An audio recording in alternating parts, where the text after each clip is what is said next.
Welcome to Kiss the Reviews. I'm Armando, that's Corey, and today we're doing 1986's The Golden Child.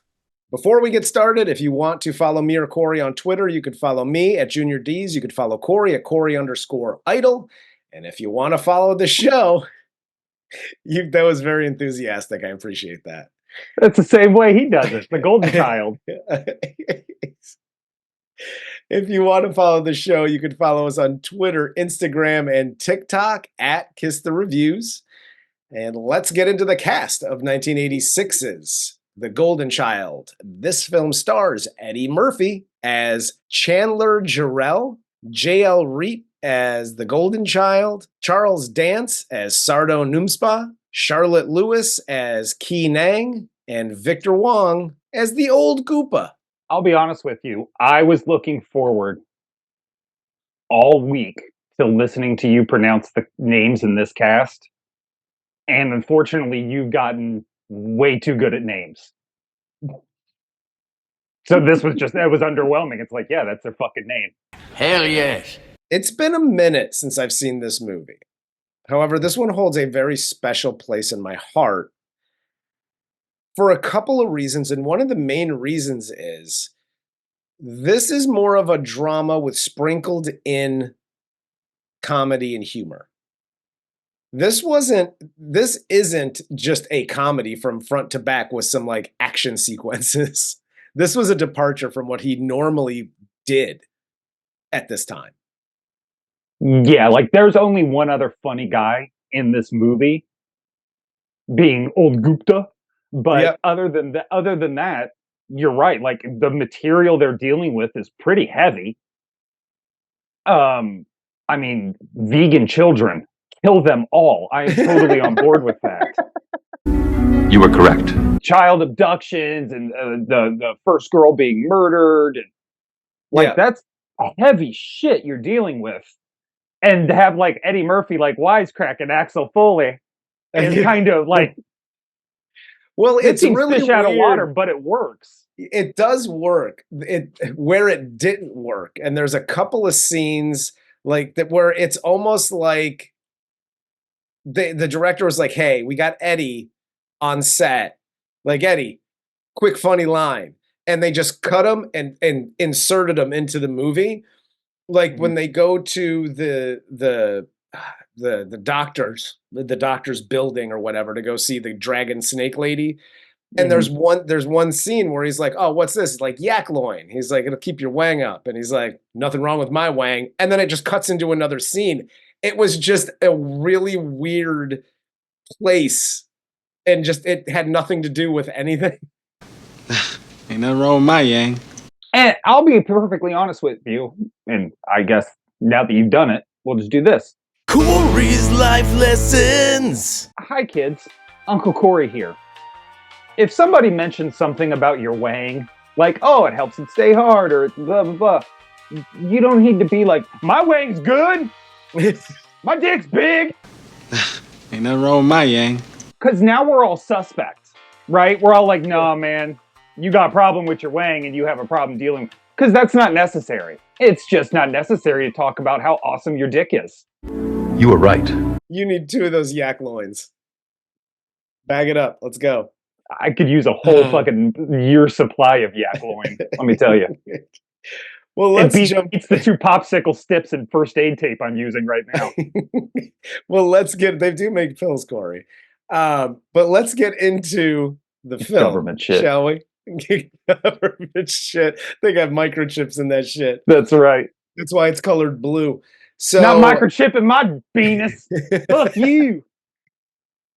But this movie kicks off in Tibet, present day, as a gang led by Numsi goes to a temple to steal the golden child. They scoop him up with the little toy claw grabber thing that you see at like the toy stores or whatever, that you can never grab this goddamn stuffed like elephant or whatever you're trying to grab.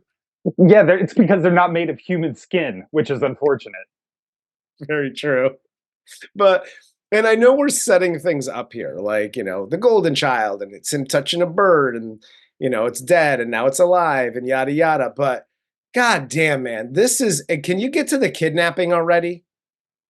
Like, the cutaway scenes at the beginning of this were and again, I love this movie, but the Mhm. cutaways from, like, the gang trekking up the mountain to the Tibetan temple, and then back to the temple, and then the bird thing, and I'm like, "Guy, we already know what happens, like, let's fucking move it along." I appreciated the nonverbal exposition I'm sure you did. because if they cut to, let's say, like just like the beginning of Eddie Murphy, right? He's driving around LA and he's smiling because it's LA and it's quirky and fun. Then we would have to have some like weird lady come in the middle of this being like the snake lady would have to be like, he brings birds to life and he does other things. I don't want that shit. Well, we I don't need do snake get charmer exposition. That's all I'm yeah. saying. This was this should have been Beverly Hills Cop 4. We take it to Tibet. Like, because it cuts from that to Eddie in LA and he's Mhm. driving around and doing his thing and it's just like roller skates and weird people with haircuts and dumb, mohawks and shit. And he's got his little laugh and he goes into his thing and like this was the intro to every Beverly Hills Cop movie. Like it was Oh written yeah. into his contract that he had to have this. If Neutron Dance was playing, it would have been perfect. Exactly. So it cuts to then him on like this local PBS show because he's the finder of lost children and he's looking for this missing girl. And Kee Nang sees him on this show and she goes to search him out. She finds him playing basketball with kids and asks for his help to find the golden child because he's the chosen one, but he declines. I love the scene showing him on the PBS show and like the shitty fucking host just dancing around and just being a host. Basically, Yeah. he sounded like what I did when we interviewed Alex from One Bedroom. Like, Hey, at least you let him not talk. great. At least you let him talk. And my favorite part about the show was he was like, "Are you nervous? It's okay to be nervous. This is only my 5th time hosting the show. I'm still really nervous." Listen, I'm looking for this girl. I hope you're not nervous, which is perfectly normal because this is my 5th show and I'm still nervous. It reminded me so much of that show Peter Venkman was on in Ghostbusters 2. Like the one that he hosted. Yes. And just that I love those shitty community TV fucking things in movies. They're so funny and they do them No, they're so great. well. Yeah, it's fantastic. So Key continues to follow Chandler and convinces him that one of the cases he's working on is connected to the Golden Child. And she takes him to see Dr. Hong, and they go to the basement to see the 300-year-old librarian for some answers, and she's the weird snake dragon lady. And my favorite is afterwards when he's asking Key about Dragon Lady. Mhm. And Key's like, "Oh yeah, she's 300 years old." He's like, "Oh yeah, how's that happen?" She's like, "Her mother was raped by a dragon." He's like, Does that happen a lot where you're from? I can't get over the fact that Key keeps stalking Eddie Murphy's character throughout the beginning of this movie. yeah. Like she wants to be in a vampire threesome with Alyssa Milano. Hell yes. By the way, because I was gonna say, because he's kind of like an investigator or a cop, and I'm like, actually, they never really say what the fuck it is he does. They just say he's the finder of lost children, and that sounds like something that was on Jeffrey Epstein's business card. Like, it doesn't sound great as a It sounds title. cultish as fuck. Not I'm the awesome, but finder. he's like working with the cops, like he's in crime scenes. Yeah, He's taking it's pictures weird. of dead bodies and he's still investigating after her death. Like, what are you exactly? Yeah, it's weird because they never actually say what he does or what his title is. But Eddie then here wakes up in the middle of the night to a vision of the golden child that turns into a little bird and flies away. And he then gets a call for a tip for the murder of the girl that he found. And that leads him to a house filled with bikers, and they're watching Rat on TV, on MTV. And he excitedly watching Rat. Like, I think like 5 or 6 of these guys are exploring their sexuality whilst watching Rat, based on the noises they're making. Because they're into it. Can we address this? Because I didn't notice it until like this viewing, but we grew up MTV, generation, back when they played like videos and shit. And funny thing is, the video that's on the screen for Rat, I remember vividly that video. And I remember sitting in front of the TV watching MTV when I was a kid. And I have never looked like these bikers look here. They are laughing hysterically at the video's just them in like concert. Yeah. That's how a lot of videos for the 80s were shot. And they're like, wow, this is the funniest shit I've ever seen. Like, I was like, I've never watched MTV like that, ever. No, dude, like Tawny Katane was nowhere to be seen in this video. There is no reason whatsoever to be that excited over Rat. Yes. Dude, the guys in Rat weren't that excited over Rat. Eddie goes inside. He gets into some trouble in the house. Kee comes in and she starts whooping ass. And of course, we have to include her getting her thin white shirt wet and showing some titty here. And she unties Eddie, finds him, unties him. He whoops some ass, gets some answers from one of the bikers. And he's like, we sold her for like a pack of smokes and some like spicy Hunan chicken. Like, yeah, a quart of fried rice, which is like $9, you cheap fuck. You should at least got the chef special where they put the shrimp and the beef and the pork and the chicken in there. Exactly. Like if you're gonna do it, You're selling grade A white girl. That's worth the chef special. For real. And a carton of smokes. I mean, I'll be honest with you, the carton of smokes is pretty goddamn expensive these days. But these days, back then, in the 80s, it was like $10. Yeah. You guys are cheap as fuck. And what's crazy is how this guy's just talking about it. Like, yeah, we fucking sold. I don't know people that talk about their dogs being sold so nonchalantly. Like, yeah, we fucking sold her. Of course we did. Fucking crazy. I don't understand why Eddie didn't kill him. Yeah. I would like that would have just made it that much cooler to me if Eddie's like, word, and then just kills everybody, like burns the house down with them all knocked out inside. That would have been dope. Newscasters put more emotion into reporting like children getting sold than this guy did. But Eddie then takes Kee and they go to Tommy Tong's place, and Tommy gets away after they go into the restaurant. Then Numsy kills Tommy outside. And then we then get Numsy talking to the devil about killing the golden child with the Ajanti dagger. Corey's life lessons. Devils. Uncle Corey here. You're gonna send me on some demonic quest to squash all the goodness in the world? Give me all of the fucking variables at one time. Yes. Don't just drop in like, well, here's a fucking dagger. Tell me that at the beginning. You know how much it costs to surround this dude with evil all day long? That shit ain't cheap. No. Do you know how much one of those little grabbers cost to put together? Wait till... If this kid decides he wants to learn how to use his fucking legs, we're all in deep shit. You realize that, right? And you're telling me about this fucking dagger at the final midden? Yes. Bitch, get the fuck out of here. You know I can transform into a rat. I can get that dagger in like 5 minutes. Just tell me about the shit. Yeah. Just a little heads up. Information that would have been useful like a week ago when I kidnapped this kid.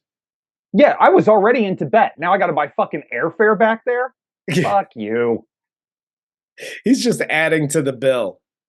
That's Like, it. I know you're the devil, but you're also being a really big asshole right now. By the way, can I put the tickets back to Tibet on my expense report, sir? Because this is bullshit. This is not in my job description right now. Yeah, I don't know how it works in hell, Chief, but up here on Earth, we don't have money trees, dick face. You said 25% travel, not 50%, and I'm fucking not down with that shit. So, cut back to Eddie. He's waking up in a dream where Numsy shows up with his goons to give him an offer to trade the child for the dagger. And this whole scene, I actually do like this scene. They added it was a bit weird because, dream sequence. But this is where Eddie like kind of gets to stretch his legs a little bit comedically. Mm-hmm.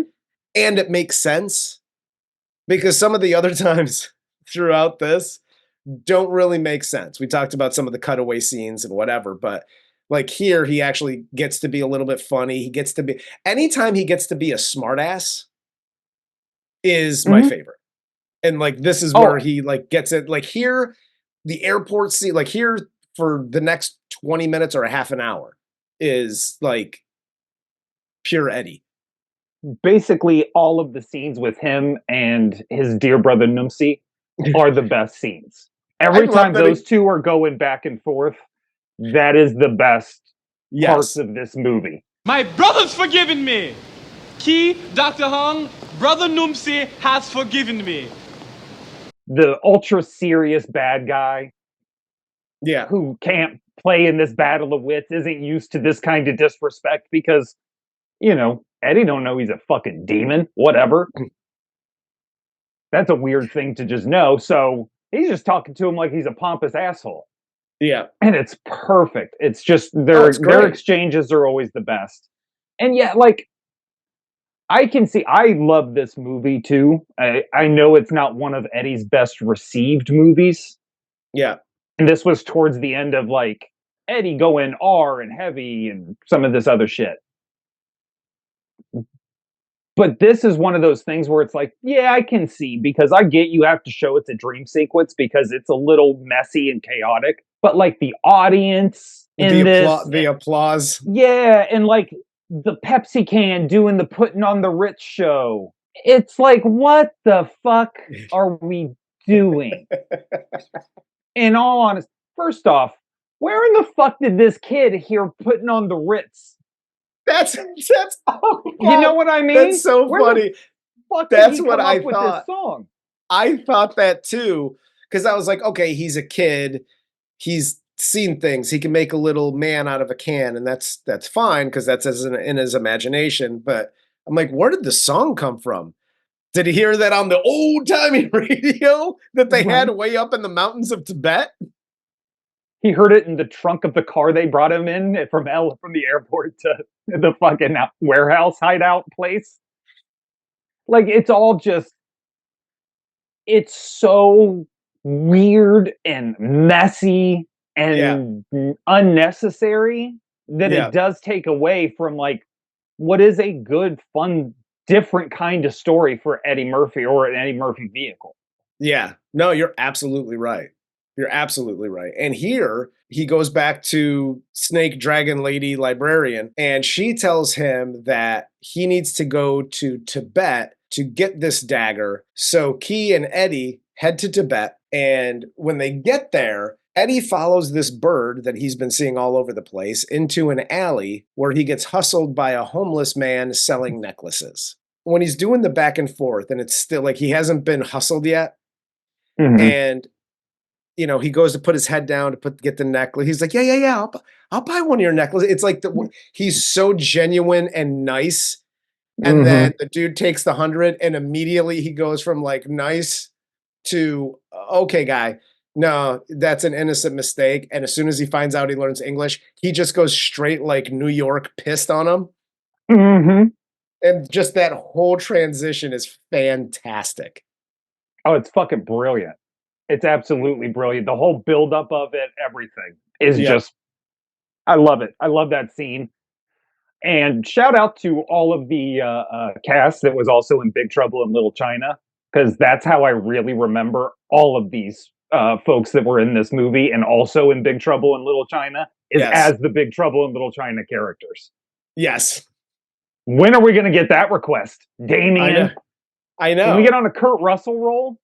Hell yes. So they get to the temple here and they have to ask for the daggers. So Kee does her thing and we obviously get the scene in the movie. This is the one when you even bring up this movie. I think it was even in one of the comments we had recently where somebody brought it up.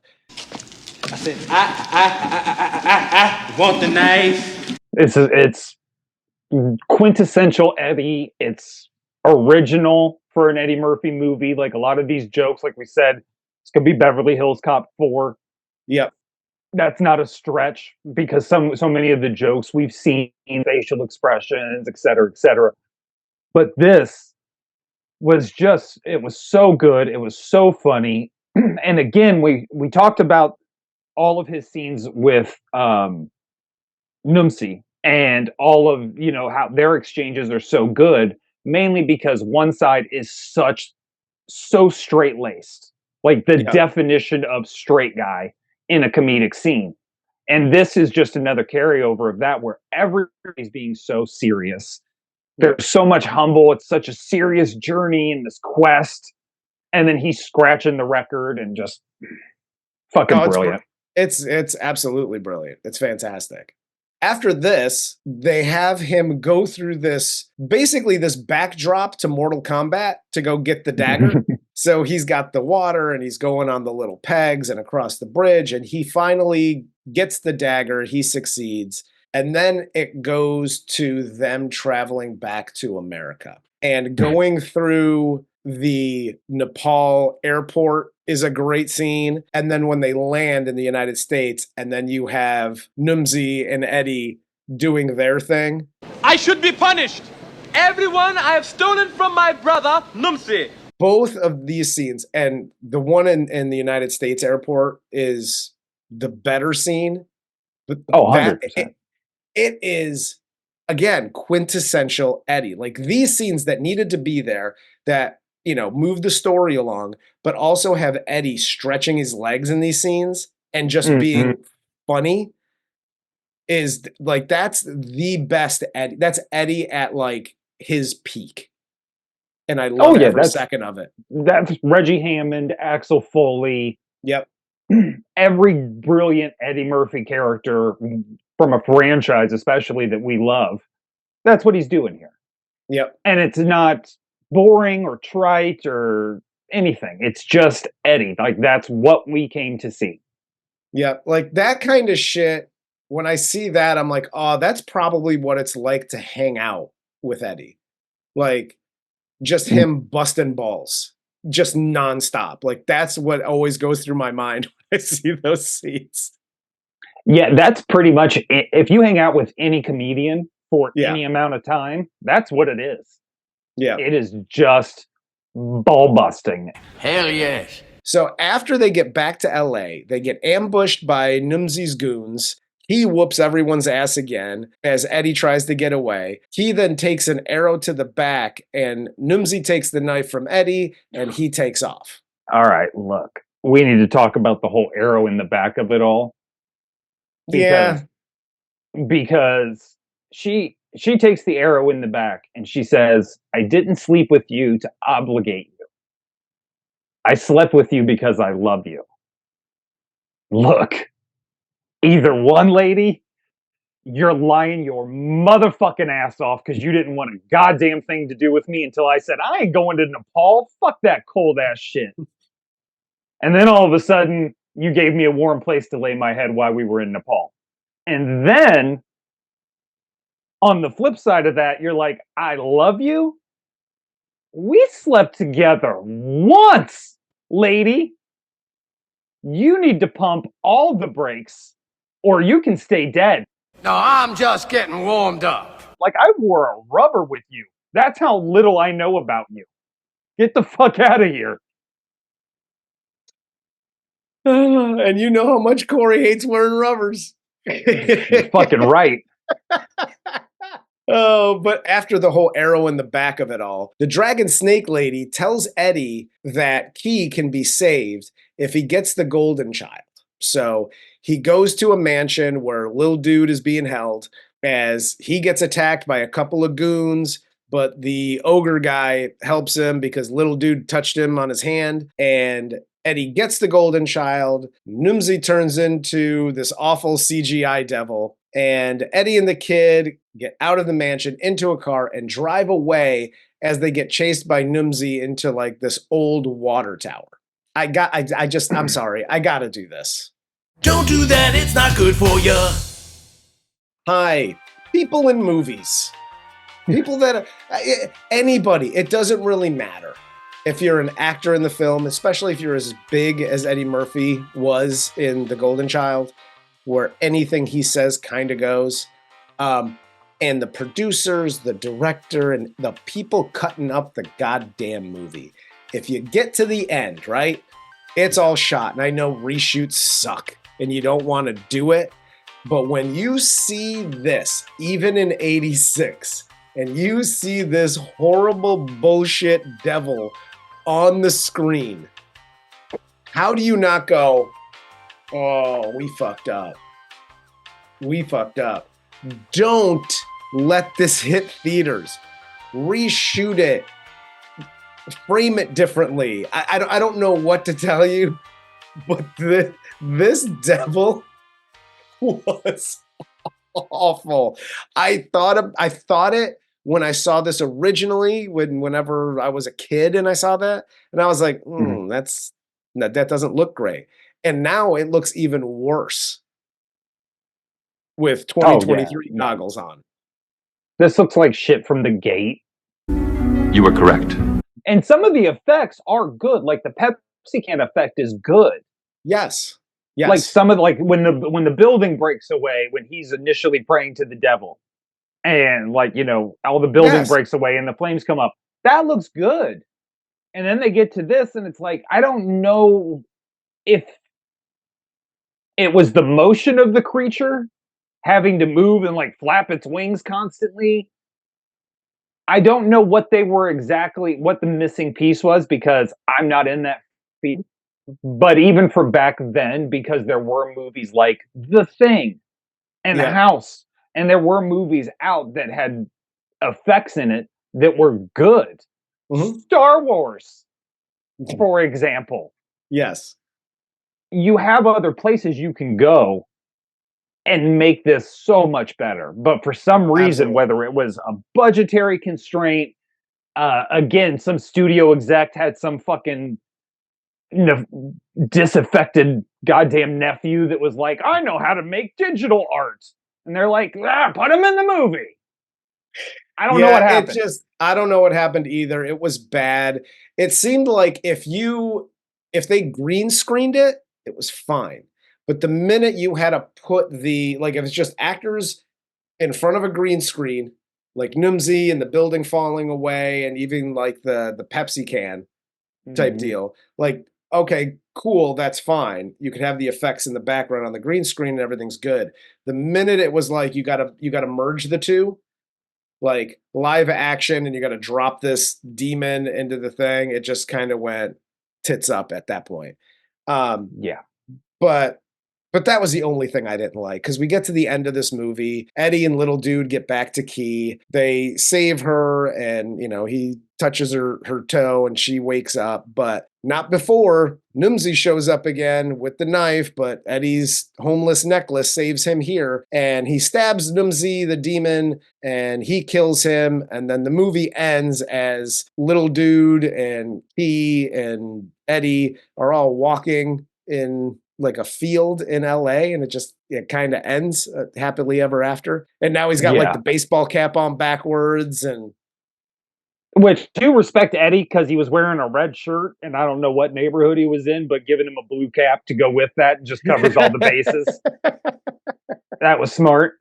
Corey's life lessons. Hi, people from Tibet. Uncle Corey here. If you're gonna go walking through a field in LA, Don't! You will get stuck with hypodermic needles, glass shards, human bones, all kinds of shit you don't need. So just avoid fields when in Los Angeles. And even if you're in a decent area, ticks. Mhm. Those are gross, and they're everywhere in like fields and shit. Like I try to steer clear of all fields all the time. Not for me. Not for me. Yeah. But this movie is for me. I love this movie. Outside of the demon of it all, which again I hated. I shouldn't say that. I didn't hate it as a kid, but I knew it didn't fit as a kid. Mhm.